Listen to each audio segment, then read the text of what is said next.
আশা করি ২০ বছরও পুরনো হবে না ইনশাল্লাহ। আমার এখনও মনে হচ্ছে যে জাস্ট বর্ন বেবি টাইপের উৎসবটা প্রতি মুহূর্তে নব নব জন্মগ্রহণ করছে।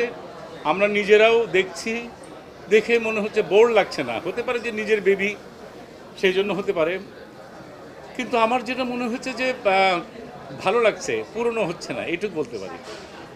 এবং এটা মনে হয় ২০ দিন কেন, আশা করি ২০ বছরও পুরনো হবে না ইনশাল্লাহ। পর্দায় জাহাঙ্গীর হওয়ার পেছনে আমার কোনো অবদান নেই। টোটাল অবদানটা হচ্ছে তানিম নূরের। এবং এই ছেলেটার প্রতি, কাছে আসো, এই ছেলেটা এত আদরের ছেলে এবং এত কনফিডেন্ট। ও প্রথমে দেখে আমার বাসায় গেল, মৌয়ের সঙ্গে কথা হলো, মৌকে বললো যে আপু ওই ছবিটা করছি, ছবিটা ভালো হবে। আমাকে বলল, আমি অন্য একটা প্রজেক্ট ওর সঙ্গে মাঝে মাঝে কথা হতো, ওই প্রজেক্টটা হয়নি। হঠাৎ করে একদিন বললো, ভাই আমি একটা ছবি করবো, এই ছবিটা আপনি করতে হবে। তা বললাম, তোমার যে প্রজেক্ট নিয়ে কথা হচ্ছে সেটা বলো, ওটা বাদ দেন, আপনি ছবি করবেন। তারপরে আমাকে বললো যে আপনার কাছে আমি একটা জিনিস চাই, আপনি একটু ঠান্ডা মাথায় শুধু অভিনয়টা করবেন, তাহলে আমার ছবি হিট হবে।